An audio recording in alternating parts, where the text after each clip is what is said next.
fiesta de Domingo de Pentecostés. Lectura de los Hechos de los Apóstoles. Al cumplirse los días de Pentecostés, estaban todos los discípulos juntos en un mismo lugar, y de pronto vino del cielo un estruendo como de viento que soplaba impetuoso, y llenó toda la casa donde estaban sentados, y les aparecieron unas lenguas como de fuego, que se repartieron y descansaron sobre cada uno de ellos, y quedaron todos llenos del Espíritu Santo, y comenzaron a hablar en diversas lenguas, según el Espíritu Santo les daba que hablasen. Había a la sazón en Jerusalén judíos piadosos de todas las provincias que hay debajo del cielo.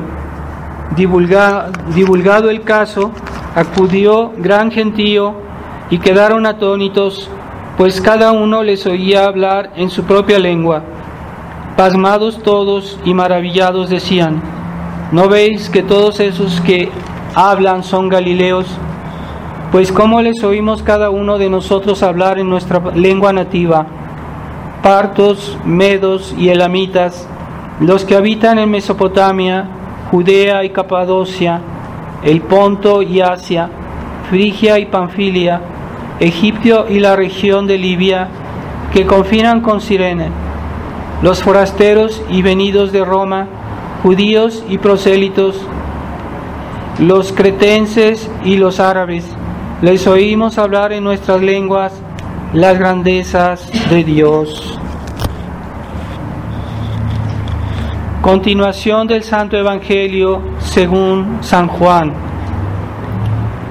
En aquel tiempo dijo Jesús a sus discípulos: si alguno me ama, guardará mis mandamientos, y mi Padre lo amará y vendremos a él, y en él haremos mansión.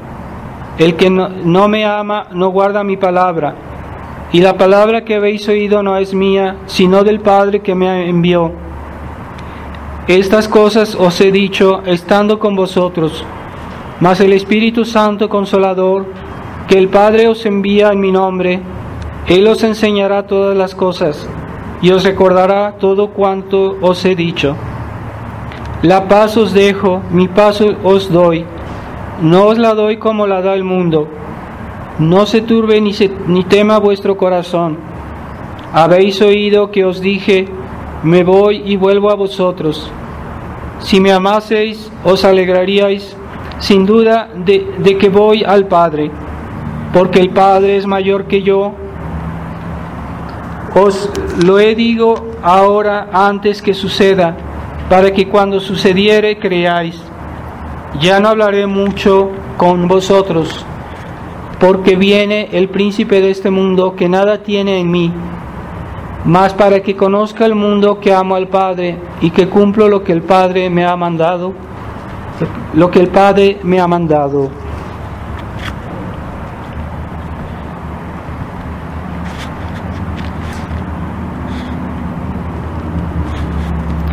En el nombre del Padre, del Hijo y del Espíritu Santo.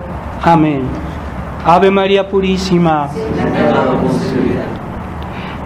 Estimados hermanos, estamos en una gran fiesta del año, de las más importantes después de Pascua y de Navidad. Es Pentecostés, es el día que Dios consumó su obra, es decir, la fundación de la Iglesia Católica, que fue fundada por Jesucristo, pero el Espíritu Santo vino a completar esta obra, que es la que, esta acción del Espíritu Santo es lo que a lo largo de la historia ha mantenido viva la Iglesia, le ha dado consistencia, le ha dado fortaleza y le ha dado esa fidelidad a la verdad, que es un hecho que no es humano, porque humanamente no se puede explicar esta unidad de la Iglesia a través de los siglos,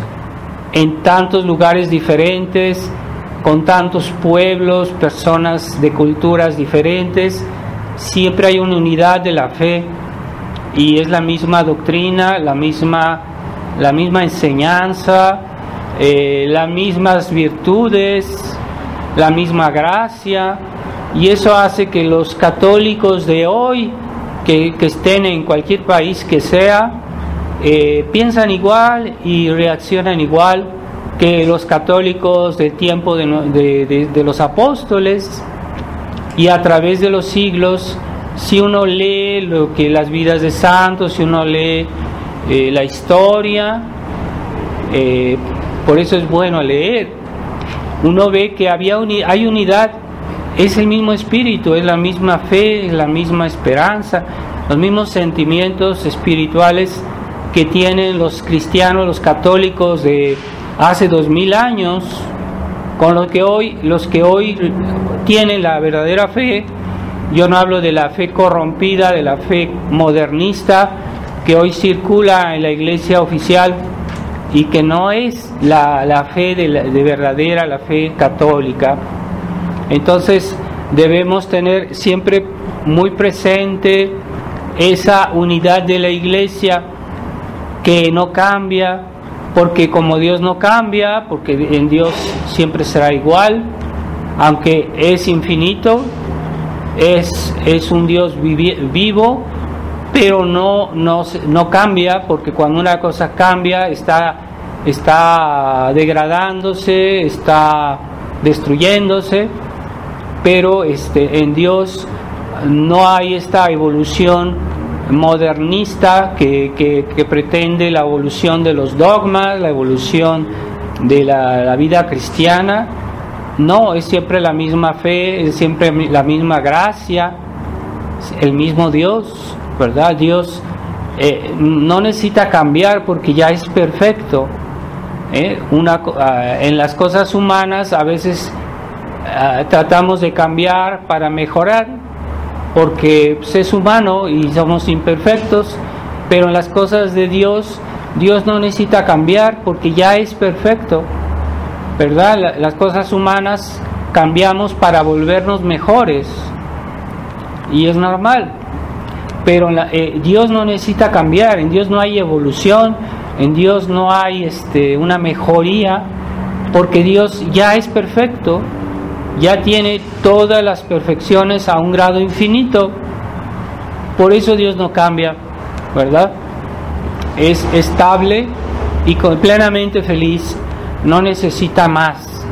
Así que en nosotros somos inestables de parte de nuestra naturaleza humana, de la parte de nuestra fragilidad, pero los elementos de la vida cristiana que como dependen de Dios, no de nosotros, entonces elementos tampoco cambian porque dependen de Dios. Entonces Dios no cambia y eso no nos limita, porque hoy esa mentalidad, esa cultura evolucionista, materialista de hoy, creen que eso nos limita, pero no. Nuestra dependencia de Dios es lo que nos enriquece y nos hace cada día más ricos, en la medida que crecemos en estas mismas bienes que Dios nos dio, de la fe, de la gracia, de la verdad de la iglesia, que siempre hay algo que saber, algo nuevo que saber de nuestra religión, y eso se mejora. Entonces esa existencia de la iglesia a través de los siglos no se puede explicar humanamente. Si la iglesia fuera una sociedad puramente humana, ya hubiera desaparecido. Si vemos a la historia, por ejemplo, hubo el Imperio Romano, después hubo otros imperios, otras dinastías de reyes muy poderosos, y todos, aunque duraron mucho tiempo, llegó un momento en que desaparecieron. Entonces la iglesia, a pesar de que el mundo cambia, a pesar de que los hombres viven y mueren, la iglesia siempre sigue, siempre es estable, y eso no se explica humanamente. La iglesia es un milagro histórico. Desde el punto de vista histórico, no se explica humanamente según las leyes humanas. Es algo que trasciende la naturaleza y las leyes de la historia. Así que la iglesia es un milagro histórico. Cómo es que sigue y que continúa y siempre estable y siempre igual, a pesar de tantas cosas que pasan y tantas dificultades, ¿verdad? A pesar de que en unos tiempos la mayoría de los miembros de la iglesia eran de otra cultura, de otra raza, de otro pueblo, y cuando la iglesia continuó en otras naciones, siempre es igual, y siempre son los mismos sentimientos que tienen y que tenemos los que creemos en verdadero Dios y su verdadera iglesia. Y eso es una obra del Espíritu Santo. No se explica humanamente. Eso comenzó en este día de Pentecostés, que todavía los apóstoles, cuando el día de la ascensión de nuestro Señor, todavía estaban con sus dudas, todavía estaban con sus preguntas un poquito fuera de lugar, porque le preguntaron a nuestro Señor: ¿cuándo vas a restaurar el reino de Israel? Entonces no habían entendido lo que Jesús había venido a hacer, y ya estaba regresando al cielo, y todavía no habían entendido los apóstoles. Pero Jesús les dijo: espérenme, vayan a rezar a Jerusalén. Y todos los apóstoles se pusieron a rezar alrededor de Nuestra Señora. Pasaron 10 días de preparación. Se puede decir que eso fue como un retiro espiritual. Todos rezaron alrededor, y la Virgen con ellos. La Virgen en esos 10 días tal vez les ayudó, les hizo alguna reflexión, alguna meditación. Entonces les habló de la vida de Jesús, de lo que ella sabía, y los motivó. Realmente ellos, los apóstoles, se sentían bien con ella, porque era su madre, la consideraban su madre, su protectora y su intercesora. Entonces todos estaban dóciles alrededor de la Virgen María, y así es que vino el Espíritu Santo, y también por la mediación de la Virgen María recibieron los apóstoles el Espíritu Santo, la plenitud del Espíritu Santo, porque no basta tener el Espíritu Santo, se necesita tener la plenitud del Espíritu Santo. Y entonces ahí es cuando realmente un alma es fuerte, es un alma que resiste las tempestades, las dificultades, ¿verdad? Entonces en ese momento los apóstoles cambiaron completamente, se transformaron y empezaron a hacer milagros, y empezaron a hablar de todo lo que Jesucristo había enseñado, pero ya lo entendían, ya los podían explicar, y ya no eran esos apóstoles que estaban así como en un estado de duda, como en un estado de incertidumbre, que hacían preguntas a nuestro Señor porque no entendían esto, porque no entendían aquello. No, ya eran personas como que se habían madurado súbitamente en la fe, en la vida cristiana, y empezaron a fundar comunidades de católicos, de cristianos de los primeros siglos en todo lo que fue el Imperio Romano en aquel tiempo, y eran personas bastante llenas de Dios y convencidas, y que hasta la fecha son un ejemplo para nosotros, ese fervor de los primeros cristianos, ¿verdad? Esa fe que había en ese tiempo, porque ellos estuvieron en contacto con los apóstoles que vivieron con nuestro Señor. Entonces la fe en ese tiempo estaba más viva, más ardiente, y la acción del Espíritu Santo más fuerte también, porque había más fe en los cristianos. Entonces es muy importante que nosotros seamos dóciles al Espíritu Santo, y que vivamos nuestra fe para que la Iglesia continúe en nosotros, ¿verdad? Ciertamente en el mundo hoy con esta crisis tremenda que vivimos, pues hay muchos católicos que están muy aislados, que quieren conservar la tradición, que quieren conservar la fe. Yo no digo la fe parcialmente, porque la fe o se conserva toda o no se conserva. Así que debe ser la fe en su plenitud, en todas las verdades de la fe, que debemos tener la adhesión a esas verdades, a todas. Y cuando suprimimos una sola de esas verdades, pues ya perdimos la fe católica. Entonces, esos católicos que hoy, a pesar de los desastres que vemos hoy, quieren conservar la fe y se mantienen en la verdadera tradición, no en la tradición adulterada, porque antes hablábamos de la crisis de la Iglesia, ahora hablamos también de la crisis de la tradición, ¿verdad? El mal avanza y en todos lados se ve que el demonio trabaja. Entonces también en los tradicionalistas hay algunos que están mal porque no quieren, o porque no saben, o porque lo que fuera, no adhieren, no aceptan toda la tradición y están todavía en algunos errores que no han entendido. Entonces esos no es la tradición 100%, es una tradición más o menos parcial, que puede depender de personas que lo hacen tal vez con buena voluntad o incluso con mala voluntad, porque saben lo que hay que hacer y no lo hacen.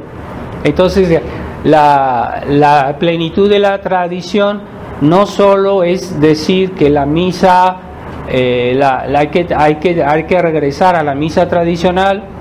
No es solo eso, la tradición no es solo eso, sino que también hay que defender la enseñanza de la Iglesia, la verdad de la Iglesia, a la cual adherimos por la fe. Creemos en esas verdades, y eso la fe, creer en esas verdades. Entonces hay tradicionalistas, entre comillas, que no adhieren a todas las verdades de la tradición. ¿Por qué? O porque aceptan el concilio, que cuestiona nuestra fe de una manera sutil.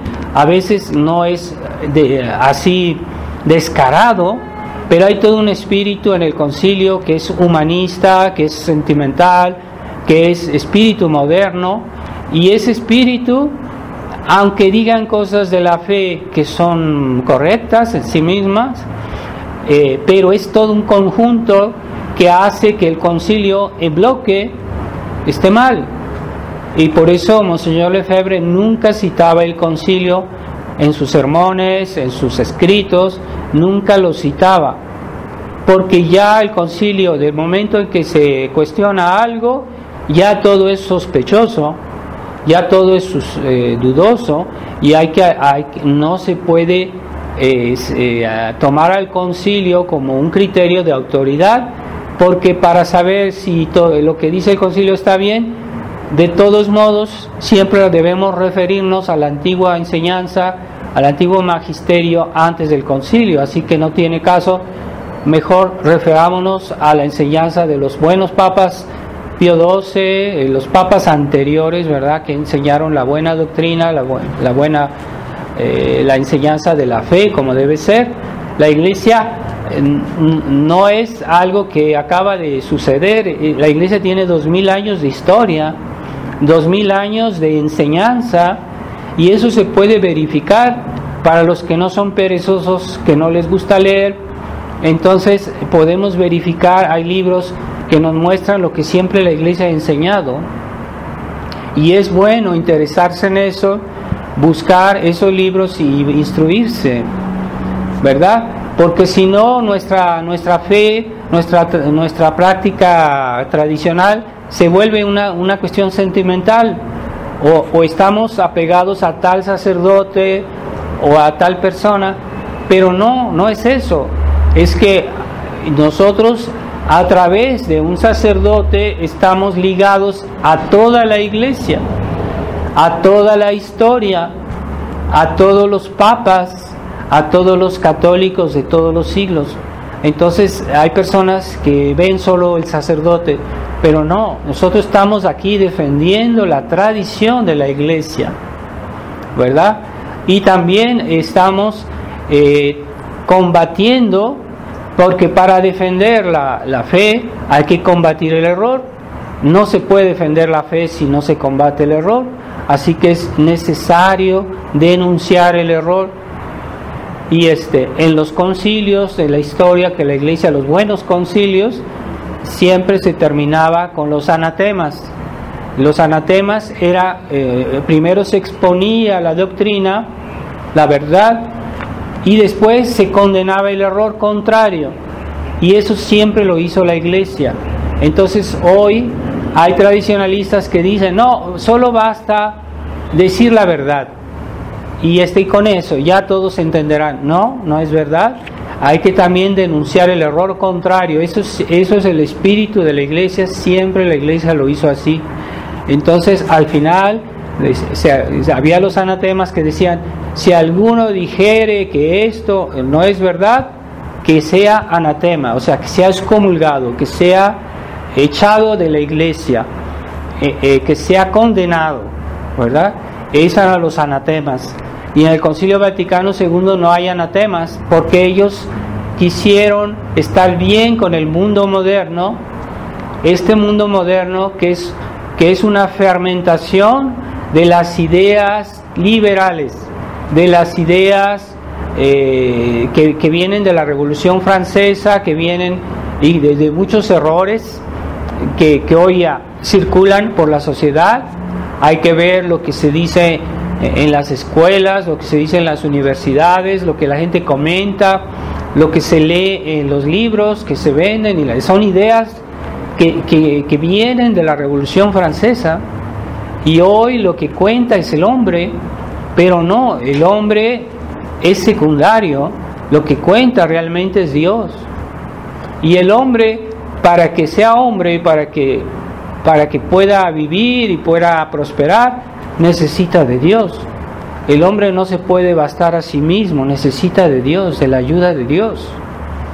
Pero también esa mentalidad ha sido puesta en la iglesia, y ya los católicos piensan que ellos saben todo, que ellos pueden todo, y no necesitan tanto de Dios, necesitan un poco, pero ellos también tienen que dar su opinión, creen que saben todo, creen que pueden explicar todo, pero no es verdad.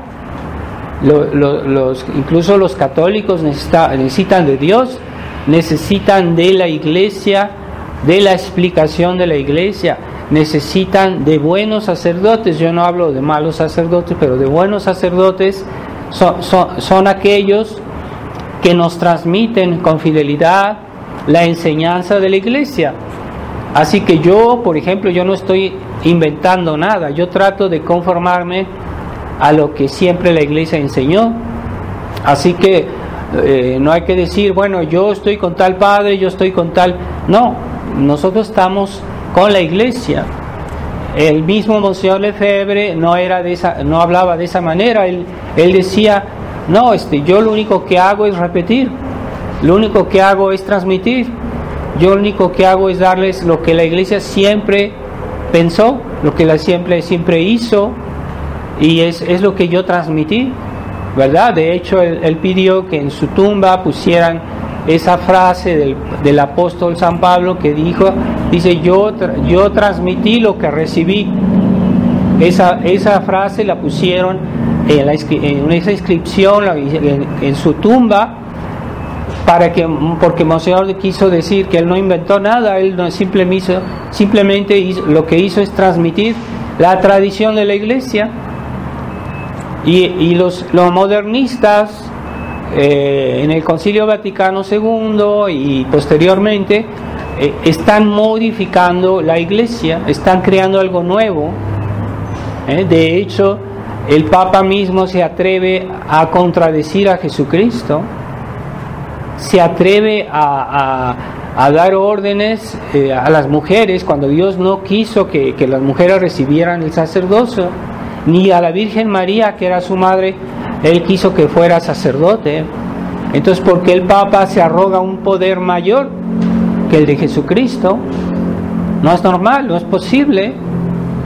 Y es a nosotros los tradicionalistas que nos acusan de ser orgullosos, de ser demasiado personales, y no, es lo que está haciendo el Papa, que es un acto, objetivamente, es un acto orgulloso, porque el Papa no tiene poder más arriba de Jesucristo. Jesucristo es Dios y el Papa es el representante de Dios, o sea, como el embajador de Cristo, pero no es Cristo. Entonces, cuando un embajador hace su función, lo único que hace es repetir lo que le dice aquel que lo manda, aquel que lo envía. Repetir, pero no cambiar. Nosotros no estamos aquí, los sacerdotes, los ministros de Dios, no estamos aquí para inventar una nueva religión. Estamos aquí para transmitir algo que recibimos. Entonces, nuestra religión ya existe. Y la función de los sacerdotes es como ser guardianes de esa herencia que nos viene desde Jesucristo, ¿verdad? Desde el día de Pentecostés, esa herencia de la iglesia. Entonces, hay que tener muy presente que nuestra, ¿por qué estamos aquí? ¿Por qué estamos diciendo, yo estoy diciendo la misa, no le estoy diciendo una iglesia como debería ser? Sí, porque el mundo nos persigue, porque estamos en un combate. Entonces no es normal esta situación. Entonces hay tradicionalistas que se acostumbran a su misa el domingo y fuera de eso no ven nada. Pero no, nosotros formamos parte del ejército de Jesucristo y estamos aquí para combatir, ¿verdad? Entonces, ¿por qué yo salí de la fraternidad San Pío X? Porque se estaba corrompiendo este combate, esta lucha. Entonces, yo si estoy aquí es porque quiero, tengo un combate especial, ¿verdad? Y si yo no me olvido de las razones por las cuales salí de la fraternidad, pues pierdo la razón de ser, ¿verdad? Y las bendiciones de Dios. Entonces, el demonio es muy hábil. Si no nos tienta en cosas muy graves, nos tienta en las actitudes, en cosas secundarias, ¿verdad? Por ejemplo, yo digo algo bien, pero después hago lo contrario. Entonces el demonio es muy hábil y es capaz de que haya sacerdotes que hacen bien la misa, que hacen una buena enseñanza en general, pero después que tienen actitudes que desdicen todo y que destruyen todo.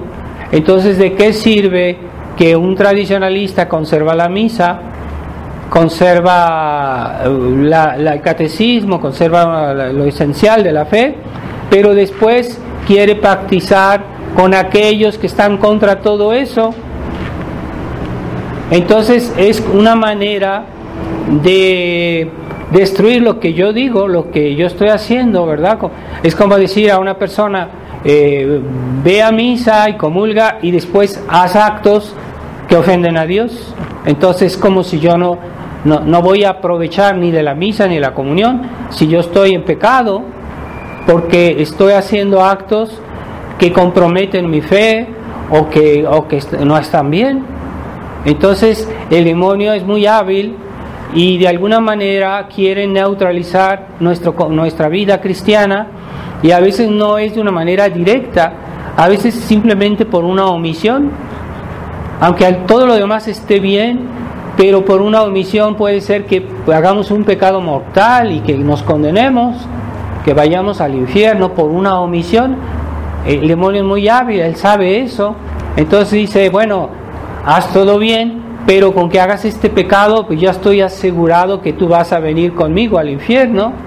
Entonces, el combate de la tradición no es solo ciertas cosas hay que hacer todo lo que Dios quiere, y esa es, yo por ejemplo, si estoy bien en todo, pero si yo al mismo tiempo estoy pactizando con el demonio o con la iglesia oficial, entonces puedo tener actitudes que son graves y que comprometen la tradición y que son imprudencias y pueden ser prudencias graves. Hay prudencias ligeras, claro, pero hay cosas que son imprudentes a un nivel mayor, ¿verdad? Yo no puedo comprometer mi fe haciendo actos que son equívocos, que son ambiguos, ¿verdad? Y es lo que se constata hoy en la Fraternidad San Pío X y en ciertos tradicionalistas, de que quieren estar bien con la tradición, pero al mismo tiempo quieren estar bien con los enemigos de la tradición, que están ocupando hoy la sede de Pedro. No estamos contra el Papa, no estamos contra la Iglesia en su estructura, pero lo que pasa es que hoy los hombres de Iglesia han cambiado de dirección, y este es un misterio, es una crisis tremenda. Entonces algún día Dios hará que su Iglesia vuelva a la tradición, pero nosotros, mientras tanto, mientras esta situación es así, nosotros no podemos comprometernos con aquellos que están destruyendo la Iglesia. Tenemos que tomar una cierta distancia, una distancia prudencial. No es una ruptura, no es un cisma, no es que estemos contra el Papa, pero sí estamos contra ese modernismo, ese humanismo, ese liberalismo que entró en la Iglesia y que hoy es promovido por los hombres de Iglesia.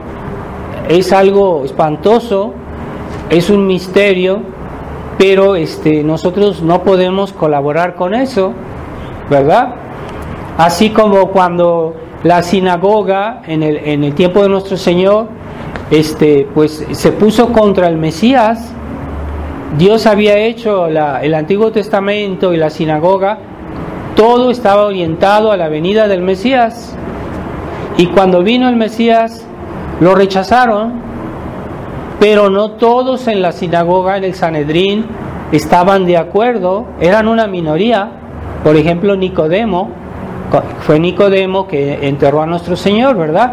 Pues era el miembro de Sanedrín, pero él estaba en desacuerdo con lo que hizo el soberano pontífice de aquella época, y no lo aprobó, y no era el único, había otros más, eran una minoría, pero ellos estaban en la verdad. Y el sumo sacerdote y los sacerdotes de la sinagoga, que la sinagoga fue fundada por Dios por medio de Moisés, y era algo bueno, y pero eso se corrompió, se echó a perder, no porque Dios lo quiso, sino porque los hombres fueron infieles a esas gracias. Y normalmente todas las ceremonias del Antiguo Testamento simbolizaban el Mesías que debía venir, pero ellos se enceguecieron en sus errores, en sus problemas, y cuando vino el Mesías, en lugar de recibirlo, lo crucificaron. Es un misterio todo eso también. Y entonces hoy hay algo semejante en la iglesia moderna, en la iglesia actual, que no es de la iglesia, es los defectos de los hombres que han hecho que la iglesia esté mal. Pero la iglesia no puede estar mal en sí misma. Entonces, ¿dónde está la iglesia? ¿Dónde está la verdadera iglesia? Ahí donde está la verdadera fe. Ahí donde está esas personas que conservan toda la fe, no una parte, no el 20%, no el 90%, no el 99%, no, el 100%. Nosotros somos intransigentes, queremos el 100%. Dios es intransigente, Dios quiere el 100%, no quiere ni el 95, ni el 98, ni el 99, no, Él quiere el 100%. Entonces, hoy la gente ya no es intransigente, y considera que la gente que es intransigente tiene un problema porque no es condescendiente, porque no sabe ceder. Y no, es que no hay que ceder, no hay que ceder, la verdad o es ella o no es ella. Entonces podemos ceder en otras cosas, en cuestiones de gustos y de colores, podemos ceder, pero en las cuestiones doctrinales, las cuestiones de fe, no se puede ceder, ni un 1%. La verdad es la verdad. Entonces ese sentido de la verdad ya se ha perdido. Se ha perdido, la gente ya no tiene esa intransigencia y por el bien, como dicen hoy, por el bien de la paz, entonces vamos a ceder en la doctrina, vamos a ceder en la moral, ¿verdad? Decir, es que eso es poquito, nada más, es para que no haya problemas, entonces vamos a ceder, voy a hacer un pecado pequeñito, un pecadito, ¿qué tiene? Es por el bien de la paz. Así razona la gente, ya no hay intransigencia. Los santos no obraban así. Lo que es pecado nunca lo aceptaban, aunque fuera pequeñito, pero ya se perdió el sentido de la santa intransigencia en la verdad. Ya es que la verdad o es o no es. Entonces la gente ya no ve eso. Lo que cuenta es que las cosas funcionen, que nosotros tengamos nuestra comodidad, que nosotros podamos hacer lo que queremos, lo que nos gusta, y que no tengamos problemas. Es lo que cuenta hoy. Y se sacrifica la verdad. Entonces no, es que la verdad es lo que dirige todo, y si uno pierde el sentido de la verdad, entonces todo es cuestionable. Bueno, a veces al principio no se nota mucho, pero con el tiempo sí. Y ahorita ya vivimos en un mundo que ya no se puede tener confianza en nadie, porque todos mienten, todos hacen excepciones en la moral, y algunos dicen que hasta se puede matar al prójimo, etcétera. Entonces es un caos, porque ya no existe el sentido de la verdad. Entonces ya no hay un político en el cual se le pueda tener confianza, ya no hay. En otros tiempos había todavía católicos que hacían política y que tenían un programa de política que era moral, que seguía los principios del Evangelio, la verdad de Dios, que respetaba la moral cristiana. Ahorita la moral cada quien la utiliza como quiere, como se le antoja, y no hay criterios objetivos, todo es criterio subjetivo. Cada sea lo que yo opino, lo que a mí me gusta, es un criterio subjetivo. Pero los criterios objetivos, es decir, cómo Dios hizo las cosas, con qué fin, de qué manera debemos usar de las cosas, de por qué Dios hizo el matrimonio, con qué fin y de qué manera hay que llevar el matrimonio. Entonces, si uno no respeta esas leyes que Dios puso en las cosas, entonces se vuelve el caos. Entonces ya se destruye la familia, se destruye el respeto hacia las personas, porque todo eso está inscrito desde el principio. Cuando Dios hizo el matrimonio, lo hizo con un fin y con unos medios. De alguna manera se deben hacer las cosas como Dios quiere, y entonces sí funciona, y entonces sí hay prosperidad, sí hay bienestar, sí hay armonía, porque esas son las leyes de Dios. Las leyes de Dios las puso finalmente para nuestro provecho.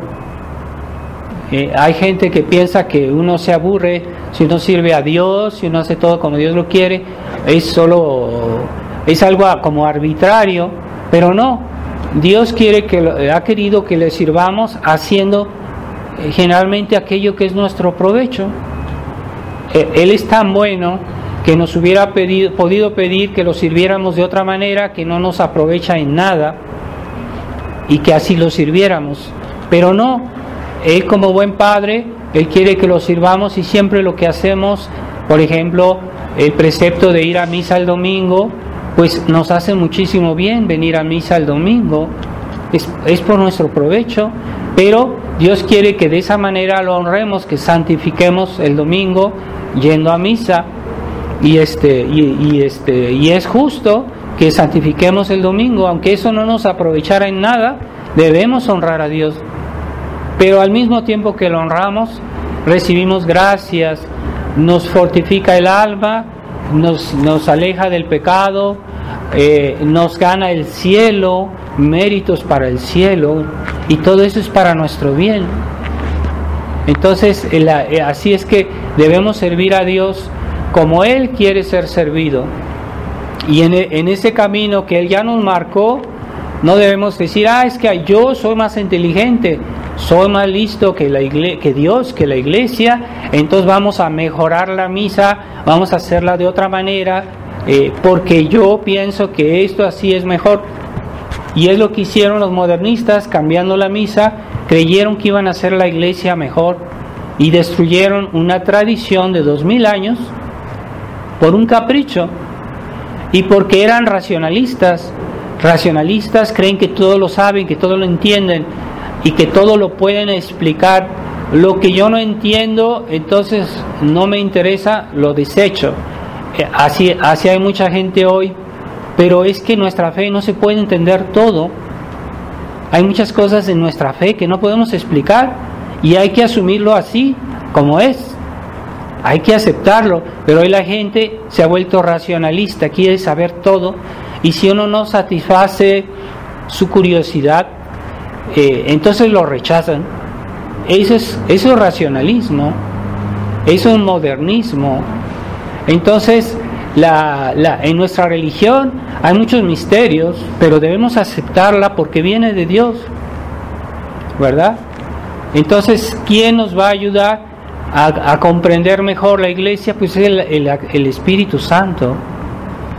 Hay que acercarnos a los medios habituales que Dios puso a nuestra disposición para recibir el Espíritu Santo. ¿Cuáles son esos medios habituales? Pues son los sacramentos, que recibimos en la Santa Misa, por ejemplo la Eucaristía. Los sacramentos son el medio ordinario por el cual Dios nos transmite el Espíritu Santo. Pero hoy los modernistas quieren inventar otros medios para transmitir el Espíritu Santo y hacen esas misas carismáticas que según eso les imponen las manos y que reciben el Espíritu Santo. Pero eso lo que reciben es el demonio, porque es un acto de orgullo y el demonio aprovecha esas situaciones. Hay mucha gente que participa en esas ceremonias y termina posesa. El demonio está ahí, ¿verdad? Es un acto de orgullo. La iglesia transmite el Espíritu Santo por los sacramentos, no por cosas que cada quien inventa. Entonces inventan ceremonias, inventan ritos nuevos y cosas que son finalmente de origen protestante. El carismatismo nació en el protestantismo, no nació en la iglesia, nació en el protestantismo y después fue trasplantado dentro de la iglesia. Y ahorita mucha gente va a esas misas carismáticas que se pretenden que reciben al Espíritu Santo, pero no reciben al Espíritu Santo. Es muy peligroso ir a esas ceremonias. Y gente que termina posesa del demonio porque le imponen las manos. Esas ceremonias no son de la iglesia.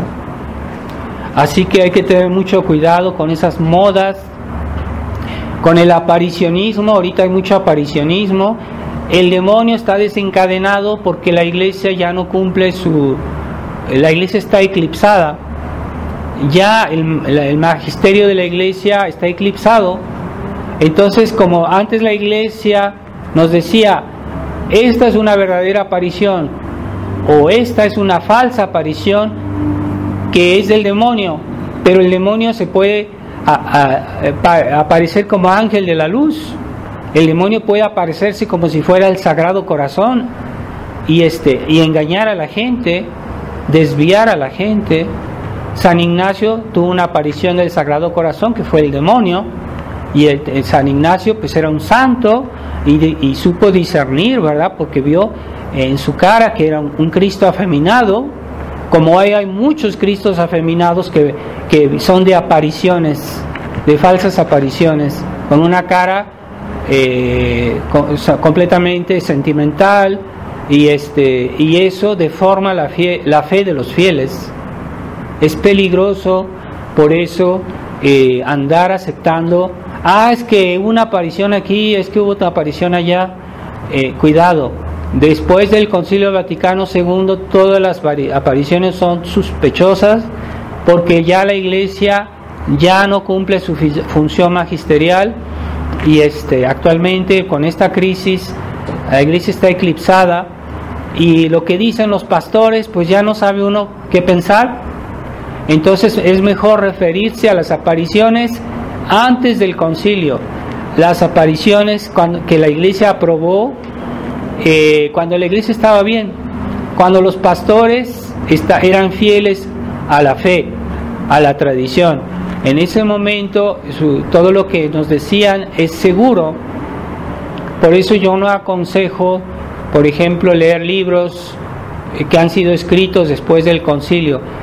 Busquen libros antiguos que son antes del concilio, son seguros, que tengan el imprimatur y que estén aprobados por la Iglesia, y no anden curioseando con autores modernos que están contaminados de modernismo.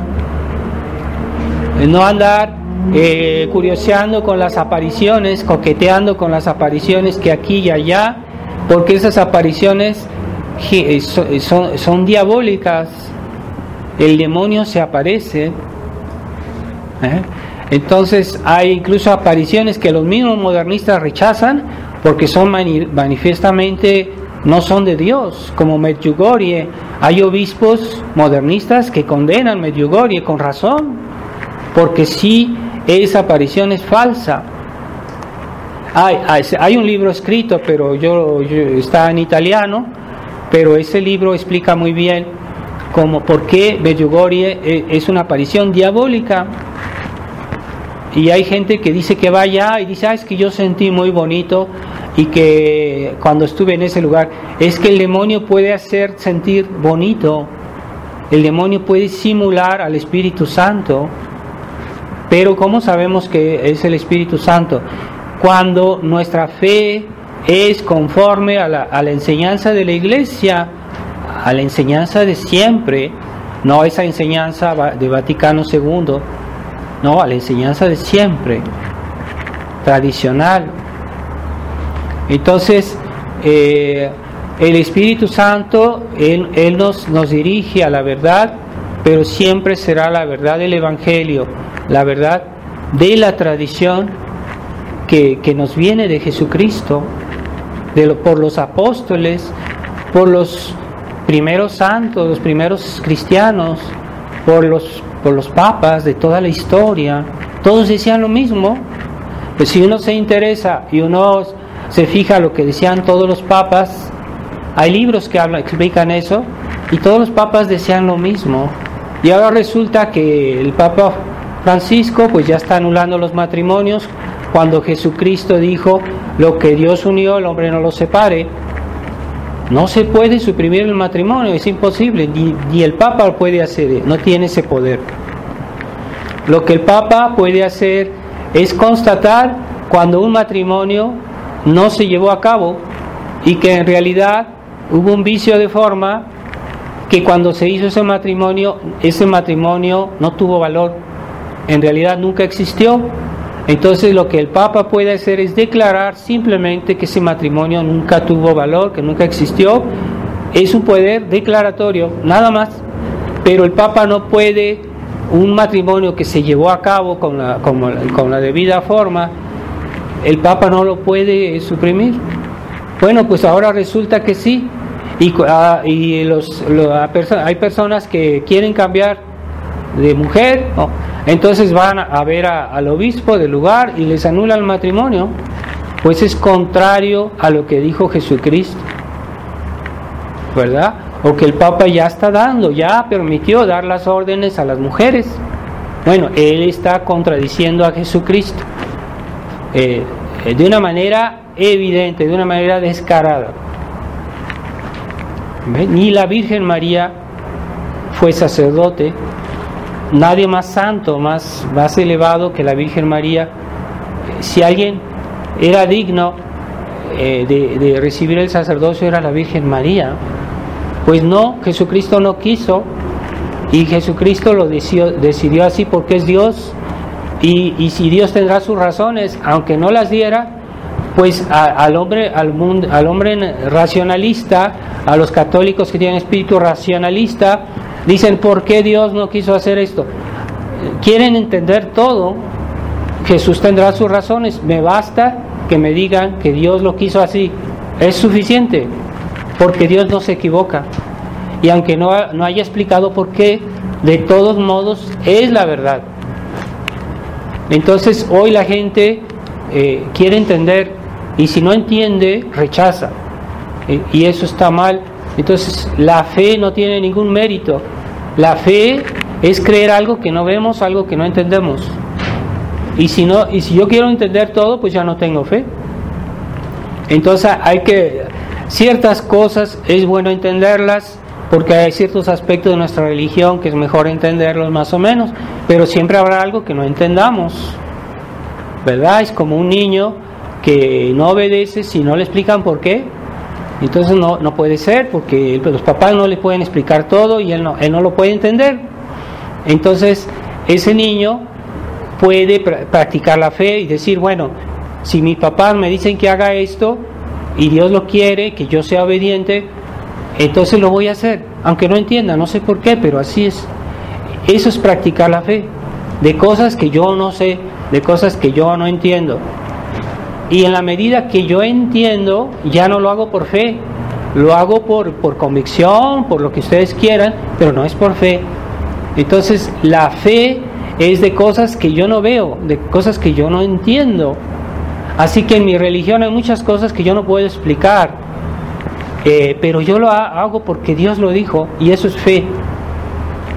Entonces la fe modernista, la que se practica hoy en las iglesias modernas, ya no es una cosa de una enseñanza a la cual yo acepto porque Dios lo dijo. Eso es la fe. Hoy yo hago algo porque yo siento bonito en mi corazón, porque eso me atrae, porque me entusiasma. Eso es la fe modernista. Cuidado. Y a veces hay católicos que son tradicionalistas, pero quieren que todo sea así como sentimental, y que quieren que el Padre los entusiasme con cosas así, porque les gusta eso, y tienen una mentalidad un poquito así. Tal vez no se den bien cuenta, pero no es correcto. Debemos no obrar por sentimientos, por una pura entusiasmo humano. No, nosotros debemos entender, comprender lo que Dios dijo, y entonces en ese caso ya sabemos qué hacer, no necesitamos más. A veces Dios nos ayuda, nos da una cierta alegría en nuestra alma cuando comulgamos y todo eso, pero eso es para ayudarnos, para alentarnos, pero no, a veces aunque Dios nos negara eso, nosotros ya sabemos qué hacer, ya sabemos que esto no se hace, que esto sí se hace, cuál es la voluntad de Dios, y no debemos andar buscando que nos hagan cariños, o que algo que nos gusta para motivarnos. Eso es sentimental, es sentimentalismo, y eso es una característica de los católicos modernos que es muy común, y se acerca justamente al concepto protestante, ¿verdad? Subjetivista.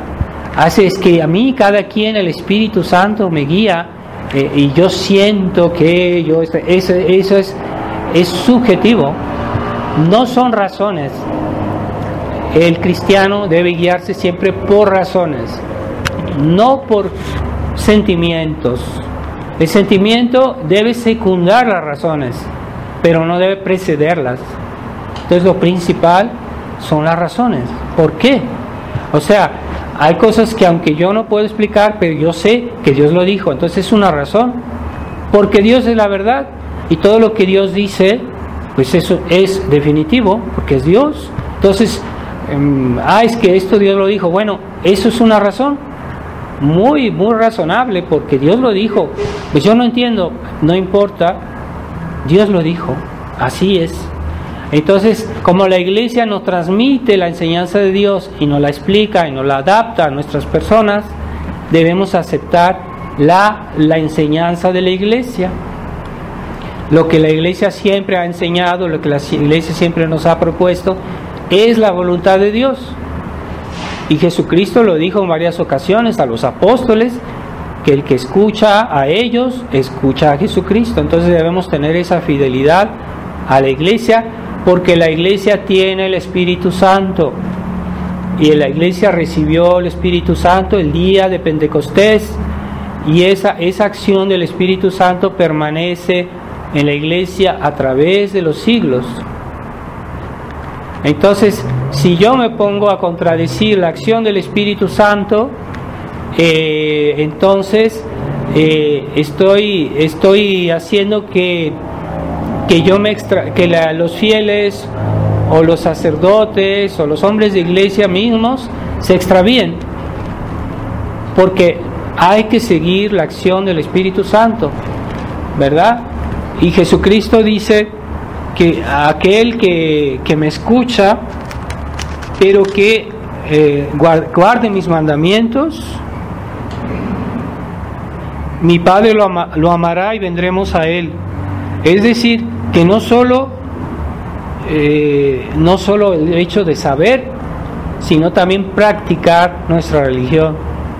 Entonces no basta decir, es que yo sé lo que es la tradición, debo practicarla. Y si no la practico, entonces puedo volverme como un fariseo. Entonces hay que tener mucho cuidado. Necesitamos también ser fieles a esa enseñanza. No basta creer, hay que vivir, practicar eso que creemos, y entonces realmente Dios vendrá a nuestras almas y el Espíritu Santo nos va a guiar y va a estar entre nosotros. Así que debemos ser fieles a la tradición de la iglesia, no solo de palabra, de pensamiento, sino también en las obras. Pero si yo digo, yo soy tradicionalista, pero estoy pactizando con aquellos que son enemigos de la fe, pues no se puede.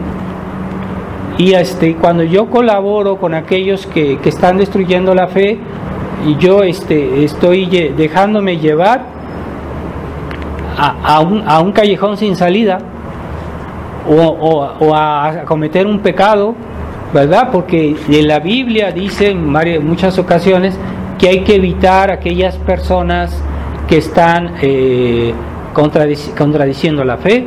Hay que evitarlos.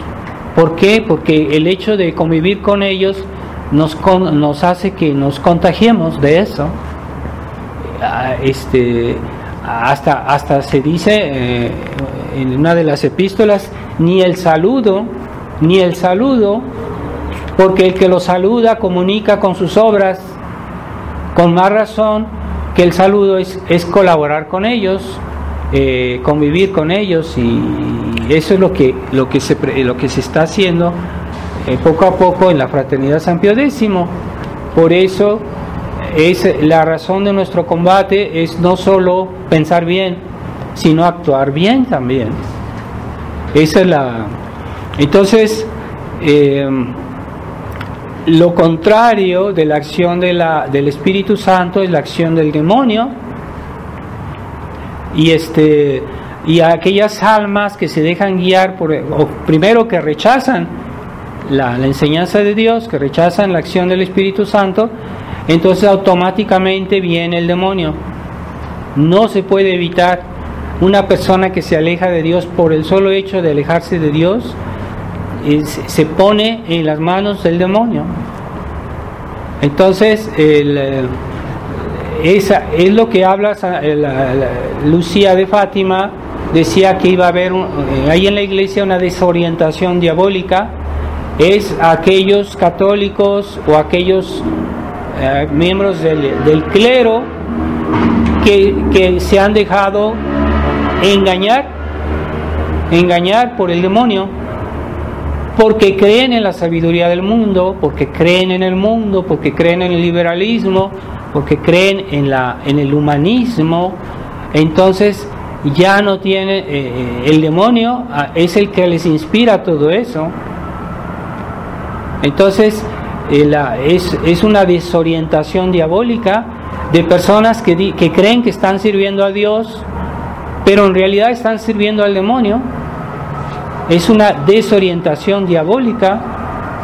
Eso lo dice Lucía de Fátima, y ella hablaba del clero, ella no hablaba de los fieles, pero todos están en esa desorientación diabólica en la medida que aceptan no la acción del Espíritu Santo, sino la acción diabólica, que les inspira pactizar con el mundo, con el liberalismo, con el humanismo. Entonces, y creen que ellos están haciendo bien.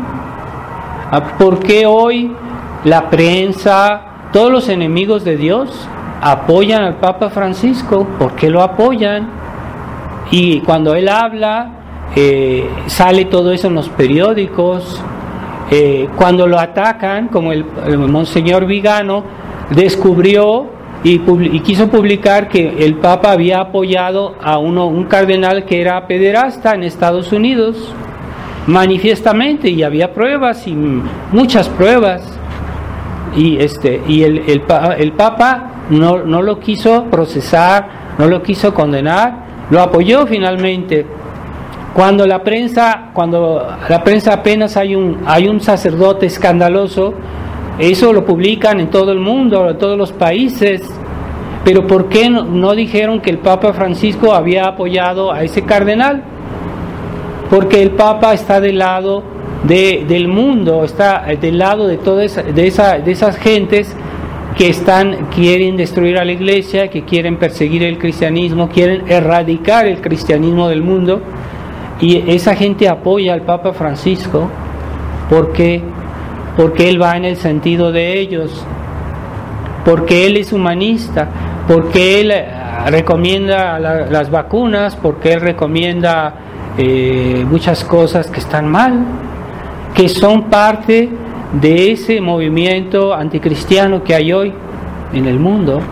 Por eso el Papa no lo critican, al contrario, lo defienden, ¿verdad? Entonces él está en ese juego del mundialismo, y habla como de la ONU, como diciendo que es una sociedad que hay que obedecerla. Eso dice a los católicos cuando esa sociedad está llena de masonería, de anticristianismo, que promueven muchas cosas malas, de la corrupción, la inmoralidad, el aborto, la despoblación, todo lo malo lo promueven ellos.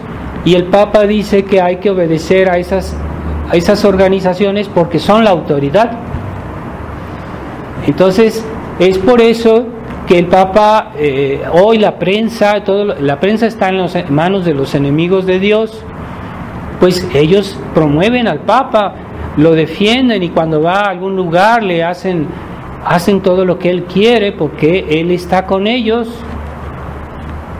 Es un Papa humanista, es un drama eso, ¿verdad? Pero es un misterio, pero no es normal. Entonces nosotros vamos a estar del lado del Papa. Nosotros rezamos por el Papa porque es el que ocupa la sede de Pedro, pero no estamos de acuerdo con sus actitudes, con lo que dice, con lo que hace, pero estamos con la confianza de que Dios un día nos dará tal vez un buen Papa que va a poner orden en la Iglesia, pero ahorita esto no es así, ¿verdad? El mismo San Pedro, en vida de Cristo, renegó 3 veces a nuestro Señor, y era santo. Bueno, en ese momento no era santo, pero después sí. Pero ya ven, la debilidad humana, pasó que un Papa negó a nuestro Señor 3 veces. Y Judas era un apóstol, también fue ordenado sacerdote, porque la última cena fue ordenado sacerdote, fue ordenado obispo, hizo su comunión, comulgó en la última cena. Sin embargo, era Judas el que traicionó. Así que hay que tener las ideas claras. La iglesia es la iglesia y debemos ser fieles a ella, pero no todo lo que hay en la iglesia es de la iglesia. Es decir, nosotros como pecadores, pues no, nuestros pecados no son de la iglesia, nuestros defectos no son de la iglesia, pero nuestra alma, en la medida que vivimos en estado de gracia, que tenemos la fe, en esa medida somos parte de la iglesia. No hay que confundir. Entonces, si hay malos sacerdotes, si hay malos cristianos, si hay malos papas, eso no es de la iglesia, es una cuestión humana, porque la iglesia está compuesta de hombres y a veces los hombres son infieles a lo que deberían ser fieles, así que no hay que confundir. Entonces, el Papa, en la medida que es fiel a su misión, en la medida que es fiel a la tradición de la iglesia, en la medida que es verdadero representante de Jesucristo y que representa lo que Jesucristo dijo, lo que Jesucristo hizo, en esa medida pues es un buen papa que hay que obedecer, como hacían los papas antes del concilio. Pero la iglesia fue infiltrada por la masonería y han puesto sus elementos en los cargos más importantes, y esa gente está, si no es ella misma afiliada a la masonería, pues por lo menos están convencidos de las nuevas ideas, y eso es un misterio que Dios haya permitido eso, pero son elementos que se infiltraron en la iglesia. Por eso explica que hacen lo contrario que la iglesia quiere, deberían hacer. Así que no hay que dejarse desanimar por ver que pues hay un Judas, o que hay varios Judas, ¿verdad? O algún papa tuvo una debilidad, porque en la historia hay casos de papas que tuvieron una debilidad, pero eso no quiere decir que todos los papas fueron así. La gran mayoría fueron buenos, ¿verdad? Como la gran mayoría de los apóstoles fueron buenos, pero hubo uno que no fue bueno. La gran mayoría de los cristianos pues se supone que deben ser buenos, pero siempre hay alguno que otro cristiano que se condena, que va al infierno. ¿Cuántos? No sé, pueden ser muchos, no sé, solo Dios sabe. Eso es una cuestión, pero ahorita la gran mayoría de los católicos no son fieles a la tradición. Eso es evidente. Entonces yo no sigo la mayoría, yo sigo a Jesucristo. Entonces tengamos fidelidad a la acción del Espíritu Santo. El Espíritu Santo está entre nosotros. Hay que, como dice el apóstol, no hay que contristar al Espíritu Santo. Cuando el Espíritu Santo nos inspira de rezar bien, hagámoslo bien, porque cada vez que contrariamos al Espíritu Santo, las inspiraciones de Dios, estamos contristando al Espíritu Santo. Entonces a veces no queremos hacer todo lo que Dios nos inspira. Puede pasar. Entonces no hay que ser infieles a la gracia. El Espíritu Santo actúa en nuestras almas, y esa gracia es preciosa, no hay que desperdiciarla. Es como alguien que tiene un vaso de agua que está lleno y camina con cuidado para que no se tire esa agua al piso. Entonces así nosotros tenemos en nuestra alma la gracia que Dios nos da, que recibimos en la misa, en la comunión. Hay que cuidarla, que no se desparrame, porque si después que estamos en nuestra casa estamos disipados, estamos hablando de tonterías, estamos haciendo pecados, estamos dispersando esa gracia que hemos recibido. No, hay que cuidarla, y que aumente, cada día aumente, por nuestra fidelidad, nuestras buenas obras, nuestro amor a Dios, nuestra fe, por nuestro combate, ¿verdad? Porque en medio de los combates el alma se perfecciona, ¿verdad? En la lucha contra el demonio, la carne, el mundo, es una lucha. No hay que pactizar con ellos, no hay que ser amigos del mundo. Jesucristo dijo que el que se hace amigo del mundo, por el mismo hecho, es enemigo de Dios. Eso se puede decir de los católicos liberales, que quieren ser amigos del mundo. Entonces los católicos liberales son enemigos de Dios. Lo dice la Escritura. En cierta medida son enemigos de Dios, sí es verdad.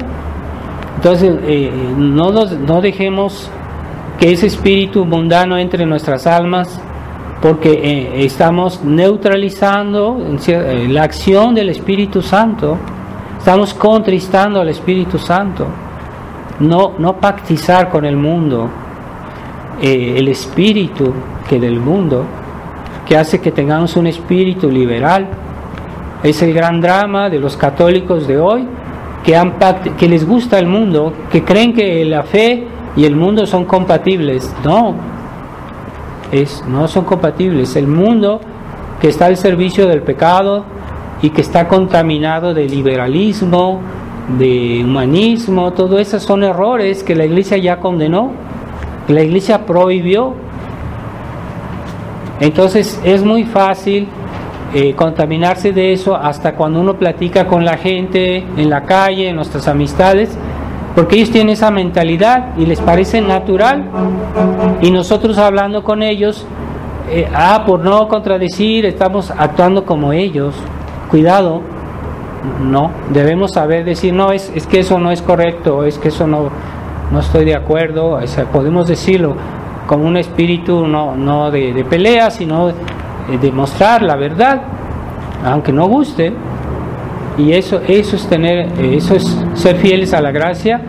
Y las personas que actúan bien, pues el Espíritu Santo está en sus almas, se confirma su presencia, su acción, y incluso esa presencia del Espíritu Santo crece en la medida que una persona es fiel a las gracias que recibe.